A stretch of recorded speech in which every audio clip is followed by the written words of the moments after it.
राहुल गांधी के US visit के संदर्भ में प्रेस कॉन्फ्रेंस में आप सब पधारकर हमारी बात देश को पहुंचाना चाह रहे हैं। मेरे हाथ में वो तस्वीर है जिसमें एक ऐसी महिला विद्यमान है श्री गांधी के साथ जिनका नाम सुनीता विश्वनाथ है। ये तस्वीर अमेरिका में राहुल गांधी की उनकी मुलाकात की है। जॉर्ज सोरोस द्वारा फंडेड, सपोर्टेड फाइनेंशियली इस महिला से क्या गुफ्तगू कर रहे थे श्री गांधी, इसका खुलासा केवल श्री गांधी कर सकते हैं। लेकिन प्रश्न ये उठता है, भारतीय जनता पार्टी ने स्वयं इस विषय को पहले भी उठाया था कि किस प्रकार से जॉर्ज सोरोस हिंदुस्तान में लोकतांत्रिक तरीके से चुनी हुई सरकार को हटाना चाहते हैं।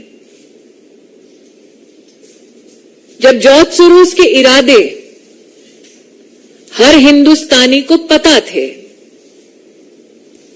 तब भी ऐसी क्या मजबूरी थी कि श्री गांधी ने जॉर्ज सोरोस की एक सहयोगी समर्थक के साथ अमेरिका में जाकर मीटिंग की। पब्लिक डोमेन में, इंटरनेट पर यह जानकारी भी उपलब्ध है कि श्री गांधी की 4 जून की न्यूयॉर्क की बैठक में रजिस्ट्रेशन के लिए एक व्यक्ति का नाम और नंबर दिया गया।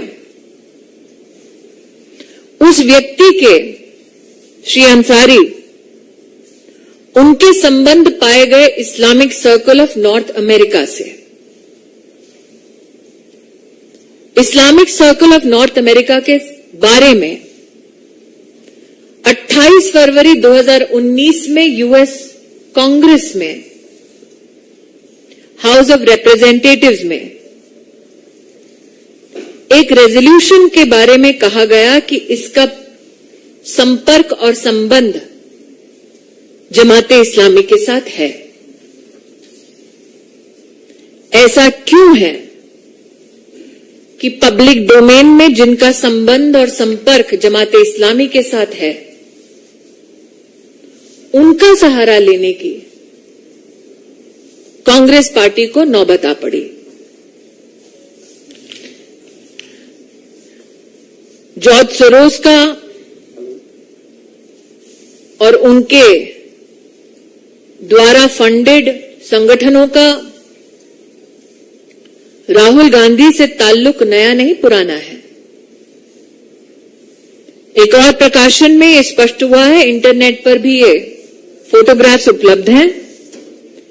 सलील शेट्टी नाम के एक सज्जन ने, जो ग्लोबल उपाध्यक्ष हैं ओपन सोसाइटी के, जॉर्ज सोरोस के संस्थान है, उनके साथ राहुल गांधी ने भारत जोड़ो यात्रा की। तो जो जॉर्ज सोरोस डंके की चोट पे कह रहे हैं कि वो हिंदुस्तान की लोकतांत्रिक ढांचे का एक अभिन्न अंग, उसकी सरकार को गिराना चाहते हैं, ऐसे संगठन के साथ और उस संगठन से संबद्ध लोगों के साथ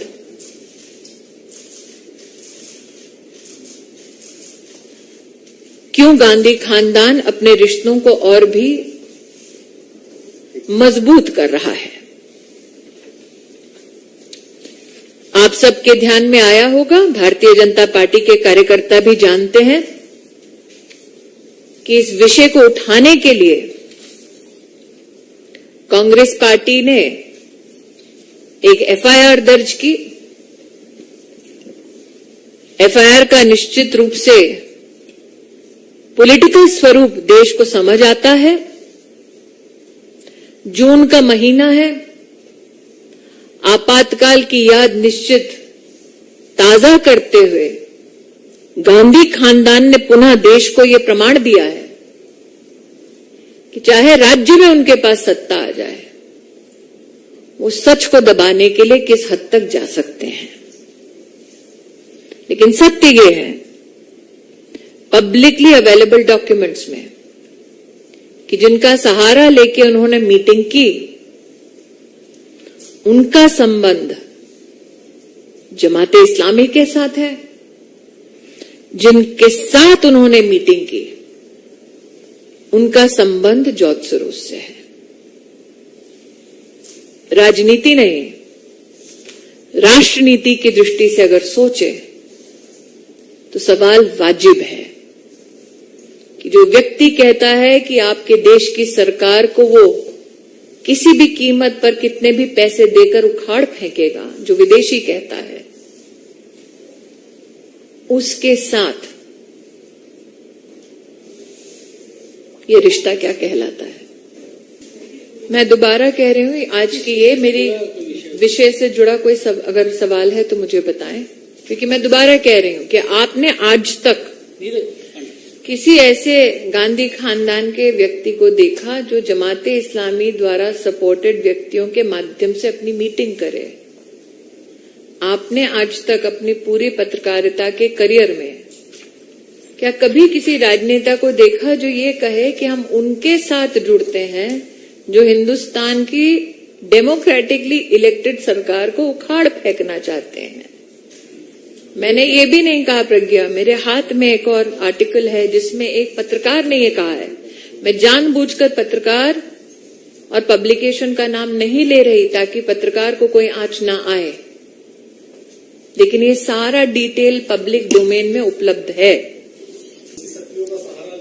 नीरज जी, चुनाव लड़ना, चुनाव हारना और जीतना लोकतांत्रिक प्रतिक्रिया का एक अभिन्न अंग है, लेकिन मेरे जीवन में कम से कम राजनीति के 20 साल में मैंने कभी नहीं देखा कि कोई सत्ता के लिए इतना मोहित हो कि वो उनसे हाथ मिलाए जिनका संबंध जमाते इस्लामी से है। सत्ता के लिए इतना मोहित हो, इतना आकर्षित हो कि उनसे मुलाकात करे जो आपकी देश की व्यवस्थाओं को उखाड़ फेंकने का ऐलान करते हैं धड़ल्ले से। कोई भी राष्ट्रभक्त, और ये मैं इसलिए नहीं कह रही हूं क्योंकि मैं भाजपाई हूं, किसी भी हिंदुस्तानी से पूछ लीजिए, हम घर में अपने झगड़े सुलझा सकते हैं। बाहरी ताकतों से मिलकर क्या देश को संदेश देना चाह रहे थे? मैं दोबारा कह रही हूं सर, उनका जो रजिस्ट्रेशन का प्रोसेस था उसमें जिस सज्जन का नाम नंबर है अवेलेबल है पब्लिकली, उसका संबंध Islamic circle of north America के साथ है, जिसका हाउस ऑफ रिप्रेजेंटेटिव्स में ये रेजोल्यूशन कहता है संबंध जमाते इस्लामी से है। ये पब्लिकली अवेलेबल रिकॉर्ड है। तो जो एफआईआर की है उसमें लिखा है एनिमिटी पैदा करने वाला ये वाक्य है। किसके साथ एनिमिटी? जमाते इस्लामी के साथ, क्योंकि एक डेवलपिंग सिचुएशन है आमोद जी, सिक्योरिटी से संबंधित, इसलिए इस पे एमएचए टिप्पणी दे, यही रिस्पॉन्सिबल पोजीशन होगी। मैं वही कह रही हूं, वो जानबूझकर जो भी कर रहे हैं, लेकिन मैं अपनी जिम्मेदारी को समझती हूं। इस विषय पर एमएचए ही अपना वक्तव्य दे तो बेहतर रहेगा। मैं विदेश मंत्रालय की ओर से भारतीय जनता पार्टी के केंद्रीय कार्यालय में कोई भी टिप्पणी नहीं करूंगी। ये विषय विदेश मंत्रालय से संबद्ध है, वही इसके ऊपर टिप्पणी कर सकते हैं, लेकिन मुझे लगता है इस विषय को थोड़ा विस्तार से देखने की भी जरूरत है।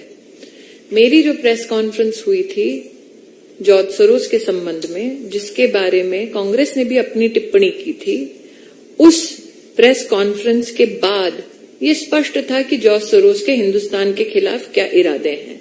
तब भी ये मुलाकात क्यों? कांग्रेस ने, मुझे याद है, उस दिन मेरी प्रेस स्टेटमेंट के बाद अपना रिएक्शन दिया था। तब भी ये मुलाकात क्यों?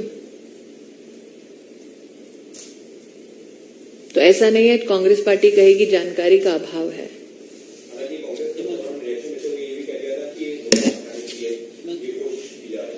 मिले वो